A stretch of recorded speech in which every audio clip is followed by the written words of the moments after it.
which is more common for adults and is a result of the second penetration of mycobacteria into the body. So when the anti-tuberculosis immunity is already present, we will discuss such forms as focal or nodular tuberculosis, infiltrative tuberculosis, disseminated, caseous pneumonia, tuberculoma, fibrous cavernous, and cirrhotic. So secondary tuberculosis is the kind of tuberculosis which develops in human who was previously infected with MTB and has cured primary tuberculosis foci, and now this person gets TB again. And that's why there are two ways of development of this disease. The first is endogenous reactivation. Reactivation of latent TB infection, so that L forms of mycobacteria into active tuberculosis, and exogenous superinfection, repeated MTB infection.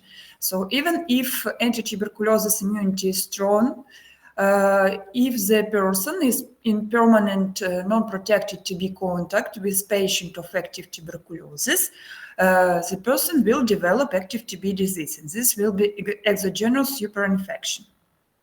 Typical localization of lesions are segments 1, 2, and 6. So here we see typical localization of TB, usually first, second segments, upper lobes. What are these forms? First of all, focal, or it is sometimes called nodular tuberculosis. This is the smallest form of secondary TB when the lesion is located within 1 or 2 segments, and the size of the lesion is less than 1 centimeter in diameter. So you see small focus. It is less than 1 centimeter. There are some another foci, but all of them are less than 1 centimeter, and they are located within 1 segment. This is not disseminated process. This is localized process. This is the most favorable variant of secondary tuberculosis with the most favorable prognosis. Most of these people recover. Patients with focal tuberculosis usually don't have symptoms and signs of TB disease. That's why they rarely come to the doctor, and focal tuberculosis is sudden finding during examination for other reasons. These people usually don't have bacterial excretions. That's why they are not epidemiologically dangerous for others. And even if bacterial excretion is present, it is very mild bacterial excretion.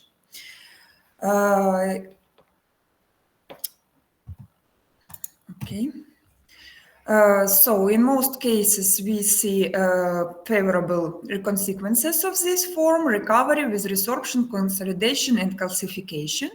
But as these patients don't come to the doctors with complaints, sometimes this form of tuberculosis is missed, and we see progression of the disease with enlargement of infiltration, with formation of destruction, and then transition to other forms of tuberculosis. And the most common form of tuberculosis which is seen is infiltrative tuberculosis. More than 75% of new TB cases are exactly cases of infiltrative tuberculosis. In infiltrative TB, we see a so-called syndrome of local shadow. So this is focus. On its definition, it should be focus more than 1 centimeter for infiltrative TB, but unusual, we see that these foci are more than 3 centimeters in diameter. This shadow has unclear contours and unhomogeneous structure. Usually this shadow is of moderate intensity, and often we see a so-called path to the root. Infiltrative tuberculosis very resembles pneumonia, so that it should be differentiated from it. And very often the first diagnosis that is made for the patient with infiltrative TB is pneumonia. And during further tests and during non-effectiveness of anti-pneumonical treatment, the diagnosis is changed to infiltrative tuberculosis.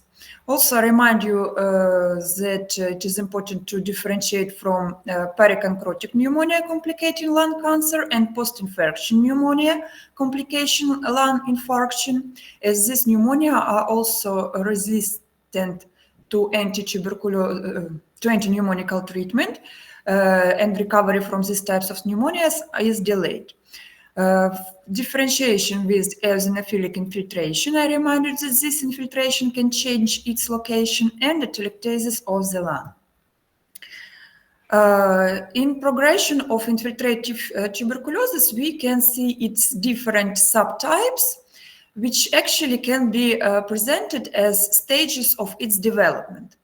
So, for example, we had a patient with focal tuberculosis, and this patient was not diagnosed and was not treated. So infiltration enlarged a little bit, became a little bit more than 1 centimeter in diameter, and we see formation of broncholobular infiltration.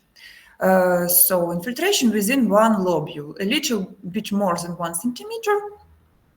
These patients usually also don't have destruction of pulmonary tissue, don't have bacterial excretion, and the symptoms are very mild or even absent. The next stage is round infiltration, so enlargement. It can be infiltration within a segment. And usually in this case, we see formation of destruction, so this cavity inside the infiltration. The next is formation of cloud-like infiltration. It occupies few segments. It really looks like cloud, and usually in these patients, we see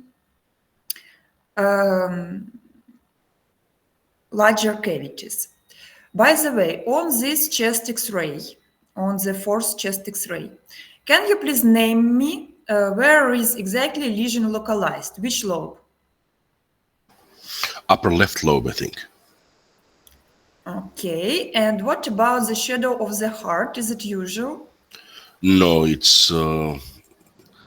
opposite. No. Okay, so sometimes, of course, sometimes people have dextraposition of heart and viscerum inversa, so that it can be possible. But first of all, you should pay attention to the shadow of the heart, as X-ray laborant is also a human who can make a mistake and just label sites of X-ray wrong. So that, for example, I had such situation with my own grandmother, but not for chest X-ray, but for CT of abdomen. So she had cancer of ascendant colon, and she was preparing for operation because of this cancer. Before the surgery, only one surgeon paid attention that on description of computed tomography, they missed sites, and they have to operate on descendant colon, so that it could be a really big mistake, because operation could be in wrong side, and so more damage for the body. That's why, please, before you investigate chest X-ray, first of all, look at the shadow of the heart. This is left lung, this is right lung. And of course, you remember about people with viscerum inversa, but this is very rare situation, and usually people can inform you about it. So in this case, this is just wrong position of chest X-ray, and we see infiltration on the right upper pulmonary lobe. Okay, so, and after cloud-like infiltration, there can be lobitis, so inflammation of the whole pulmonary lobe. Actually, in the stage... Sorry? На радостях то, что колесо поменяли, или то, что сильно замерзли. Ручник-то вы забыли упали, а то вы задом их сдавали. Excuse me, please. So, inflammation within a lobe is lobitis. For some time, inflammation will be restricted within one lobe and will not spread to the other lobes because between lobes we have interlobar fissures with interlobar pleura, which is powerful barrier on the way of mycobacteria. However, if this patient is not treated, mycobacteria will spread to other lobes, and there will be in the end inflammation of all the lung and then both lungs. There are some specific variants of infiltrative tuberculosis, like, for example, Assmann-Redeker round infiltration. Actually, it is usual round infiltration, but the problem with it is that it is located behind the clavicle, so it is not well visible on usual chest X-ray, as it is hidden by clavicle. And to monitor such patients and to see the changes of size of infiltration and to see is there destruction inside of infiltration. Like, for example, in this patient, we see small destruction inside this infiltration. So to monitor such infiltrations, we have to use computed tomography, or if it is not available, we can make usual chest X-ray, but when make it, you can ask your patient to lean back. So when you make chest X-ray ordinary, you put your hands on your abdomen and you lean a little bit forward. To see infiltration hidden by clavicle, you ask your patient to lean back. When the patient leans back, clavicle goes upwards, and we can see what is hidden behind the clavicle. Of course, computed tomography allows to see it very well, and in our country, we use linear tomography. What is it? By the way, this is example of linear tomography. On this X-ray, you can see that ribs look like not usual. So shadows of the ribs are wedge. So in case of linear tomography, we obtain also tomograms, but not hundreds of tomograms like on CT. We obtain 2 or 3 pictures on usual X-ray film with the step between these X-ray slices 2 or 3 centimeters. Of course, linear tomography is not enough for monitoring of small lesions. For this, we use CT, but for round infiltration, linear tomography is okay, as this is large infiltration, and it allows us to see, for example, Assmann-Redeker infiltration. Well, linear tomography is much cheaper than computed one, and it has lower X-ray load, so that it is better for monitoring because of this. So Assmann-Redeker infiltration looks like a tennis racket. Where is tennis racket? Let me show you here with the path to the root. Yes, something looking like tennis racket. Okay.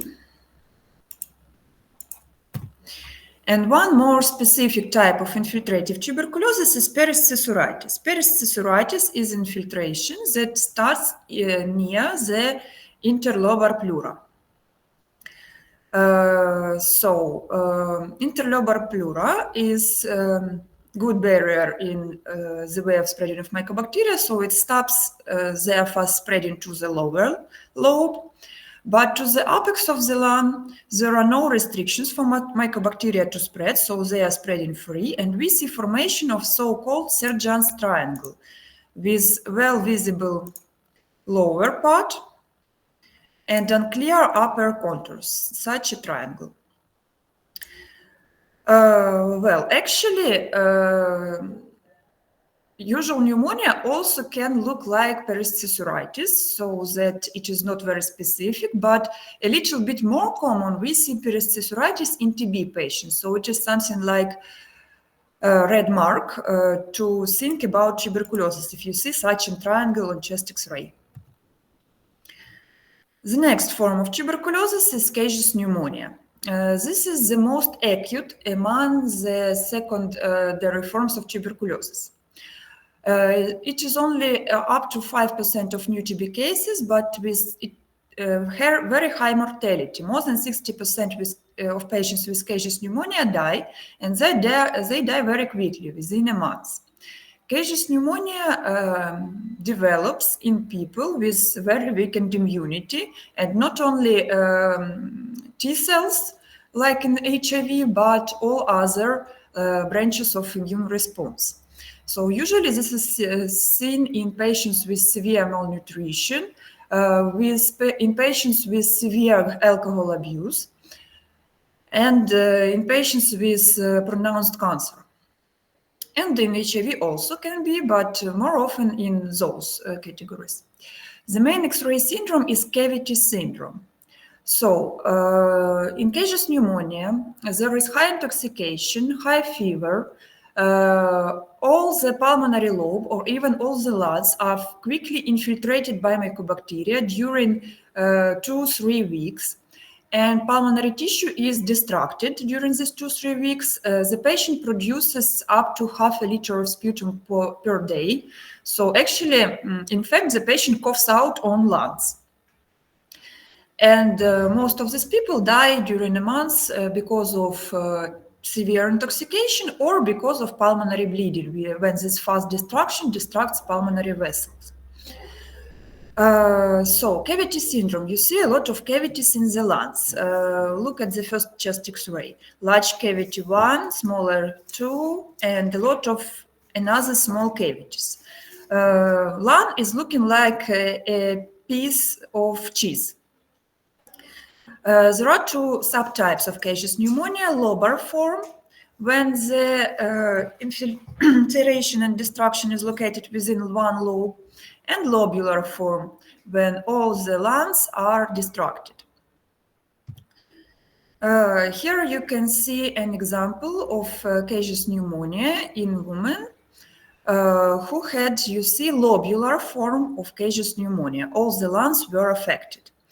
And even at the beginning of the disease, all the right upper pulmonary lobe was completely destructed. But treatment was started immediately, and it was effective in this woman.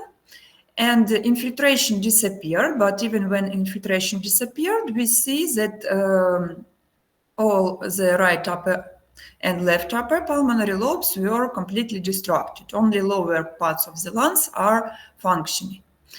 These cavities have thin walls, so they collapsed. And we see at the end of her treatment that upper lobes are collapsed and lower parts of the lungs took a function of breathing and took all the place in the chest. Look at the pulmonary root. It is located in the first and second intercostal spaces. So because of minus volume of upper lobes, pulmonary root was shifted upward. And of course, this patient will have breathing insufficiency for the rest of life, but it's at least this patient is alive. This is example of caseous pneumonia on computed tomography. You also see massive infiltration in the lungs and cavities: 1 cavity, 2 cavities, 3 cavity, large cavity. The next form of secondary tuberculosis is tuberculoma. In tuberculoma, you see X-ray syndrome of round shadow. You see on X-ray, you see round shadow with regular round space. Shape, this shadow is more than 1 centimeter in diameter, and it is highly intensive. You should differentiate. So, how is tuberculoma formed? There are 2 variants of tuberculoma formation. There can be true tuberculoma and false tuberculoma, like it is called blocked cavity. What about true tuberculoma? For example, our patient had focal tuberculosis, very tiny focal tuberculosis, 5 millimeters in diameter. Then maybe the patient was self-healed, maybe the patient was treated, but however, fibrosis and calcification formed around this focal TB. But later, due to some immune problems, or maybe due to exacerbation of TB, there was another layer of inflammation around this fibrous capsule. And later we again treat our patient, or the patient immunity increases, and the new layer of fibrosis and calcification is formed. So if you see such a sandwich with layers of old inflammation, fibrosis, inflammation, fibrosis, this is tuberculoma, true tuberculoma. Actually, these layers are invisible on CT, invisible on chest X-rays. They are, you can see these layers only if you remove this tuberculoma and make histological investigation. Another variant is false tuberculoma or blocked cavity. For example, our patient had infiltrative tuberculosis with a destruction cavity, and this destruction cavity was drained by bronchus. So here is bronchus, and here is destruction cavity, and around it there is inflammation. So inside this cavity there were also caseous masses, and they were drained out through the bronchus, causing bacterial excretion. But in one day, the amount of masses was too large, and they obturated the bronchus and could not be coughed out. And then they filled all this cavity. And if we treat our patient successfully, this all will be fibrous together. So it will be homogeneous tuberculoma or false tuberculoma or blocked cavity. Without treatment, usually these caseous masses cause rupture of the wall of cavity, leading to pleurisy and sometimes to pneumothorax, but usually to pleurisy. This tuberculoma has higher risk for complications and relapses of the disease. However, every tuberculoma is dangerous for further reactivation because it contains a lot of L forms of mycobacteria. That's why we advise our patients to remove tuberculoma surgically. However, if our patient does not want to undergo surgery, maybe it's patient's favorite tuberculoma, I don't know. So in that cases, patient can live with tuberculoma and can be safe for others. But you should monitor every year, make chest X-ray and monitor the state of tuberculoma. And if you see that tuberculoma is enlarged, or maybe there is infiltration around tuberculoma, or maybe there is translucency inside tuberculoma, or maybe there is path to the root from the tuberculoma, actually any changes are indications for anti-TB treatment and further surgical removal.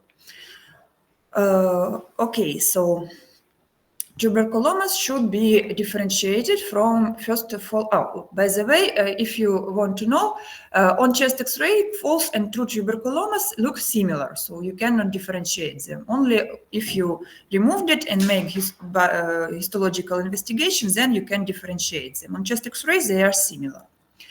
Okay, so you should differentiate tuberculoma from peripheral lung cancer, first of all.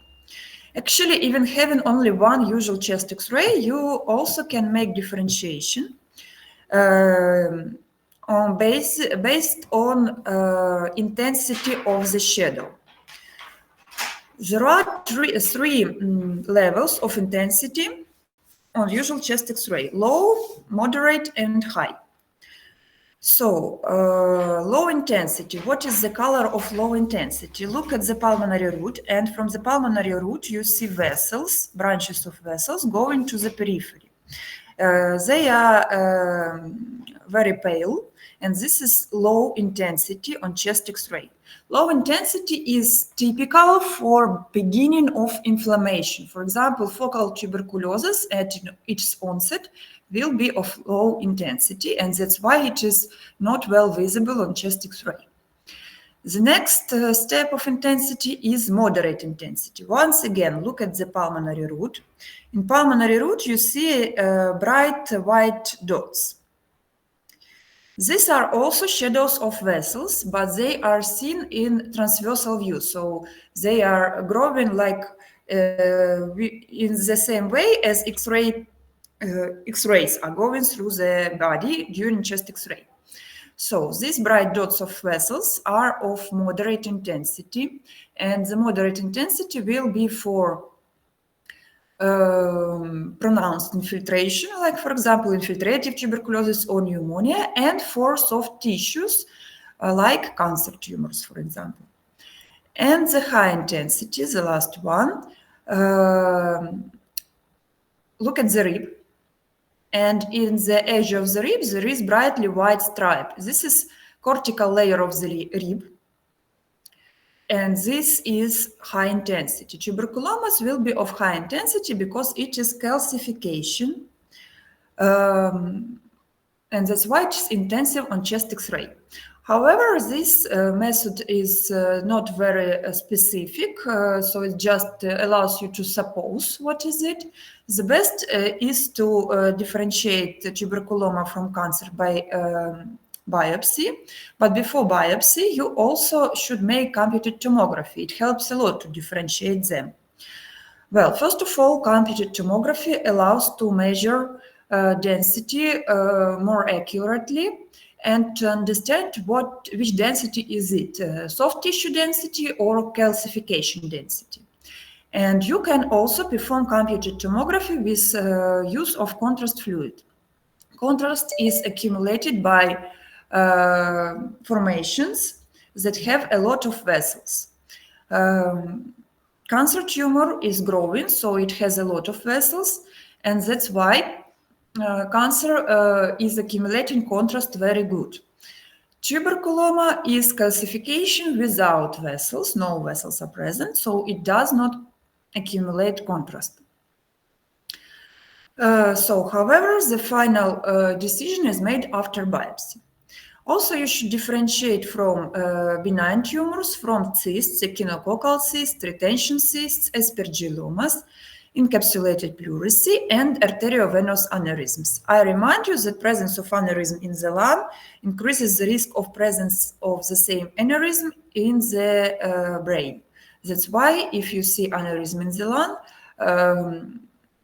plan brain MRI for your patient to be sure that there will be no complications from this side. The next form, fibrous cavernous, or it is called sometimes fibrous cavitary tuberculosis. You see, it has the highest mortality. 80% of people diagnosed with fibrous cavernous tuberculosis die. This form of tuberculosis is formed during years, and that's why this is neglected form of tuberculosis. So these are usually unsocial patients, drug abusers, alcohol abusers, homeless people who did not take medical help. And as a result of neglected tuberculosis, they develop fibrous cavernous tuberculosis. This is the most infectious form of tuberculosis. So these patients have permanent, massive bacterial excretion. Well, what do you see on chest X-ray? You see annular shadow syndrome, so formation of cavity. These patients usually have large, or they are called giant cavities. For example, in this patient, we see destruction of all the left upper lobe. And a lot of fibrosis around, so thick fibrous wall, highly intensive fibrosis, and fibrosis stripes around this cavity. How to differentiate fibrous cavernous tuberculosis from caseous pneumonia? In both we see destructions. Caseous pneumonia is acute, couple of weeks, and all the lung is infiltrated. Fibrous cavernous tuberculosis is formed during years, so very chronic. In fibrous cavernous tuberculosis, we see usually one giant cavity. In caseous pneumonia, we see a lot of cavities. In fibrous cavernous tuberculosis, we see a lot of brightly white fibrosis in caseous pneumonia, the time is not enough to form fibrosis at all. So that treatment for these patients is usually not really effective, as our anti-tuberculosis drugs don't penetrate good the walls of the cavity, so they cannot kill mycobacteria inside the cavity. Previously, they tried to put drugs exactly inside the cavity through bronchoscopy. It was effective for killing mycobacteria inside the cavity, but mycobacteria inside the fibrosis, smaller cavities, survived, causing relapse of the disease, so that it is almost impossible to treat such patients. Most of them, 80%, die. On computed tomography, you also see giant cavities with thick, brightly white fibrous wall and a lot of fibrosis around these cavities. Giant cavity is a good place for living of other organisms too, for example, fungi and exactly Aspergilloma. Aspergilla is fungus. You maybe have seen it. It is black fungus, like in living in wet places. So if you have been somewhere in a room with bad ventilation, you could see black fungi on the walls. So these are Aspergilla. Actually, these rooms with Aspergilla, people should not live in such rooms, as even in healthy people. Aspergilla causes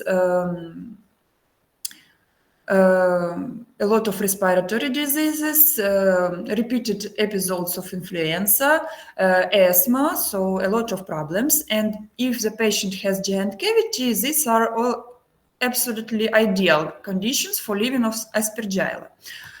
Aspergilla invites inside the cavity and forms here Aspergilloma.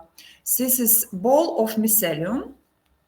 Actually, it causes very interesting symptom on chest X-ray. This ball is not fixed to the walls. So it's moving free inside the cavity, like a ball. So if you make chest X-ray when the patient is standing, the ball will be in the lower part of the cavity. Then if you ask the patient lie down, and if you repeat chest X-ray, the ball will move to other part of the cavity. On computed tomography, even if Aspergilloma fills almost all the cavity, it always leaves some air for it to breathe. So this is a specific symptom for Aspergilloma, filled cavity with ball of Aspergilla and a small part of air for breathing. Actually, the main problem with Aspergilla is that it can transform to systemic aspergillosis, and systemic aspergillosis is very hard to be treated. Not all the antifungal drugs are effective against it, and those which are effective, for example, amphotericin B, are very toxic. Cirrhotic tuberculosis. So I guess you know what is cirrhosis. Cirrhosis is substitution of the functional tissue of the organ with fibrotic tissue, which leads to loss of function. For example, very famous liver cirrhosis. In case of cirrhotic tuberculosis, functional tissue of the lung is also substituted with fibrosis, with loss of function. But to addition to this all, there are still present active foci of active mycobacteria inside this fibrosis. And this foci of active mycobacteria support active TB disease course. So they support permanent intoxication and permanent mild bacterial excretion. These patients almost cannot be treated. As I told you, our anti-TB drugs penetrate this fibrosis very poorly, and that's why they cannot kill this mycobacteria. By the way, I should remind you that not all the patients after TB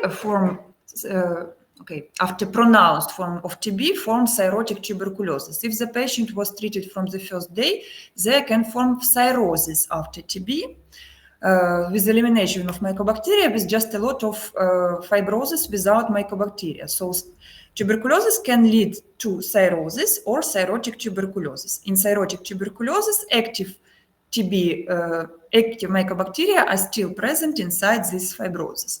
For example, I have a patient, a woman who had tuberculosis pleurisy with for all the left part of the thorax. And after this, she formed cirrhosis of the left lung, but all the mycobacteria were eliminated from her body, and her living prognosis with this cirrhosis is good, so she will live long life with it. People with cirrhotic tuberculosis usually die within 5 years. Most often, tuberculosis affects upper parts of the lungs. That's why the most of cirrhosis is exactly on the upper parts. And we see so-called symptom of tree, or well-known tree in Ukraine, weeping willow tree. Where is the tree? So shadow of the heart and mediastinum. And the leaves of the tree are these fibroses, and the branches of the tree falling down are these stripes of fibrosis and shadows of vessels, which are going from pulmonary root. By the way, pay attention, pulmonary root is shifted upwards because of minus volume. So from pulmonary root to the lower parts of the lungs. Okay, sometimes there can be pleurogenous fibrosis. Like on this chest X-ray, it looks like more intensive. And by the way, this is very interesting chest X-ray. Heart here is invisible. However, this is a live patient. He has heart. He is normal. He is not vampire. He had pleurisy, massive pleural effusion. It was then clotted, fibrosed, leading to cirrhosis. This cirrhosis always means minus volume, so that heart and mediastinum was shifted to the side of lesion and also covered with fibrosis on pleural sheets. So that's why heart is invisible, because it is placed somewhere here behind this fibrosis. Of course, this patient has severe breathing and heart insufficiency also, but however, this patient is still alive. Very interesting chest X-ray. You don't see ribs on the right side. This is thoracoplasty. Nowadays, we almost don't perform such operations, but previously, when we had a lot of neglected forms of tuberculosis, a lot of fibrous cavernous forms of tuberculosis with giant cavities, we perform thoracoplasty. So first of all, in whom can we do it? We can do it in such a patient in whom the giant cavity cannot collapse by itself. It cannot be removed surgically because it will be a large volume of operation on the lung, whereas a lot of mycobacteria. So to open this lung is dangerous for both for the patient due to dissemination of this mycobacteria and for doctors who will perform operation. So we don't want to open this cavity. Yes, we don't want to open this lung to remove this cavity surgically. This cavity cannot collapse because thick fibrous wall cannot be collapsed by themselves. So what can we do? We can leave this cavity without support. We can change the pressure. We can leave it without support. The support for our lung tissues, are our ribs. Without ribs, our lungs collapse. Maintaining of pressure in thoracic cavity depends on our ribs. They have very important function, by the way. So that we removed upper ribs and this giant cavity collapsed. When we remove ribs, we leave periosteum, and there will be later formation not of new ribs. We are not lizards, we cannot grow up new ribs, but something looking like osseous tissue which will be present and which will a little bit protect, but not real ribs. Why did we make this operation? Why is it important to collapse this giant cavity? First of all, this giant cavity is a source of permanent bacterial excretion. So this patient is very dangerous for others. We closed the cavity, bacterial excretion decreased because of absence of such a big reservoir of mycobacteria. The next, this cavity with a lot of mycobacteria multiplying inside it was also big source for intoxication for the patient. And when the cavity collapsed, not all the mycobacteria can survive inside formed fibrosis, so that intoxication for this patient also decreases a little bit. In fact, we transformed fibrous cavernous tuberculosis into the cirrhotic tuberculosis by surgery. This usually prolonged patient's life, prognosed life expectancy with fibrous cavernous TB with giant cavity is about 1 year. For cirrhotic tuberculosis, it is about 5 years. This is palliative surgery. It was performed only when we understood that the patient cannot be treated successfully. However, it also a little bit improved the patient's life quality and life duration. And the last form, disseminated tuberculosis, it is characterized by syndrome of dissemination. So in disseminated tuberculosis, you also see foci, but they are all over the lungs. By the way, most of literature sources don't differentiate disseminated tuberculosis and miliary. They call all of them disseminated. And this will be correct if you tell that both of them are disseminated, it's okay. Well, some difference is present, because in case of exactly disseminated tuberculosis, we see severe lesion, but it is mostly spreaded by lymphatic vessels, and we'll see lesions only in the lungs. In case of miliary tuberculosis discussed yesterday, we see hematogenous spread of infection, and we suspect that more organs are affected. So that disseminated tuberculosis is a little bit better than miliary one. The difference is that foci in disseminated tuberculosis are more than 2 millimeters in diameter. So if we say it very simply, in miliary tuberculosis, you see dots all over the lungs. In disseminated tuberculosis, you see spots all over the lungs. However, lesions are bilateral, so all the lungs are covered. Upper lobes are covered usually more than lower ones. However, all the lungs are affected. You should differentiate it from sarcoidosis, from bilateral pneumonia, from occupational diseases, especially silicosis, from canceromatosis, which unfortunately, if canceromatosis looks like this, it is untreatable stage of cancer. And with autoimmune diseases like fibrous alveolitis, histiocytosis, and hemosiderosis. And there are 3 subtypes also of disseminated TB.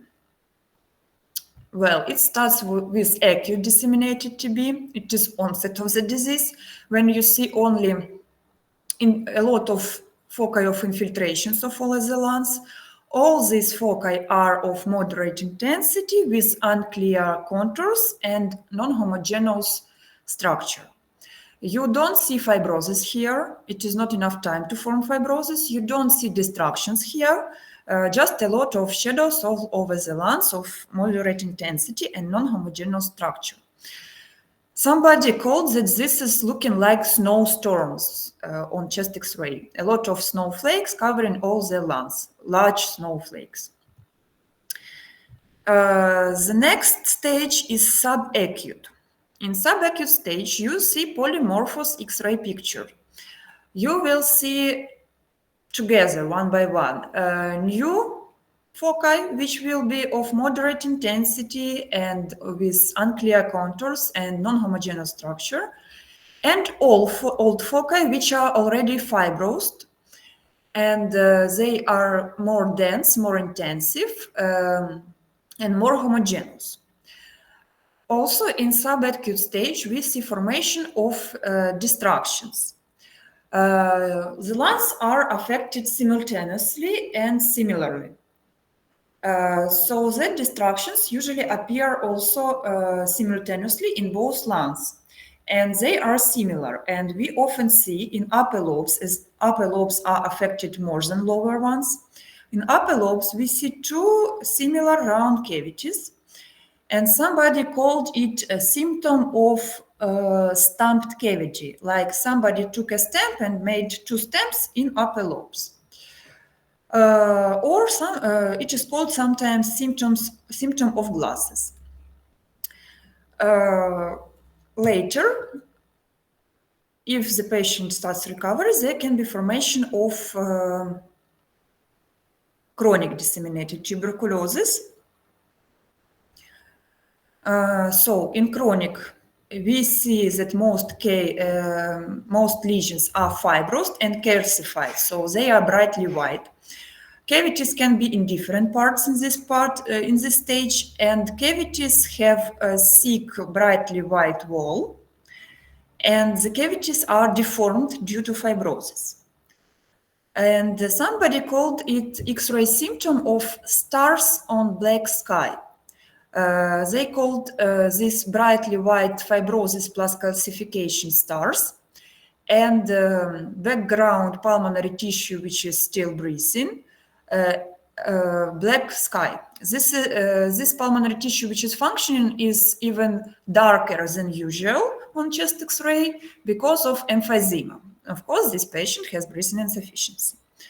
Later, disseminated tuberculosis can very easily be transformed into the cirrhotic one. That's why treatment of dissemination should be started immediately.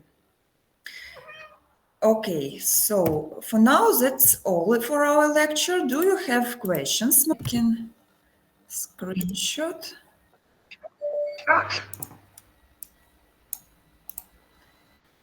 Making screenshot.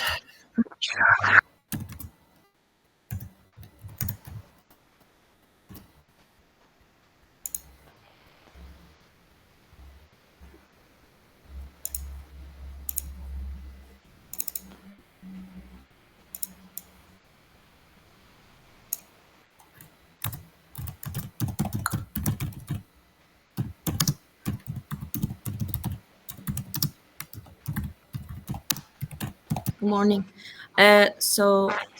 In secondary tuberculosis, we usually have a reactivation of Mycobacterium tuberculosis, usually after some immune suppression or weakened immune system. And unlike primary tuberculosis, we see secondary TB typically in adults who were previously infected.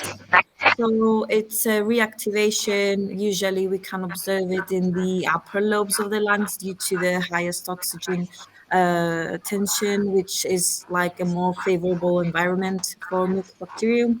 And it leads to cassating granulomas and cavitations and in the end, progressive lung damage. And also we can see some scarring and some fibrosis that over time it will affect the lung functioning properly. Yeah. Okay, thank you very much. That's correct. The next question, what is focal tuberculosis? Please, Christabel, can you tell us what is focal tuberculosis? Yes, sure. So the focal tuberculosis, so this is basically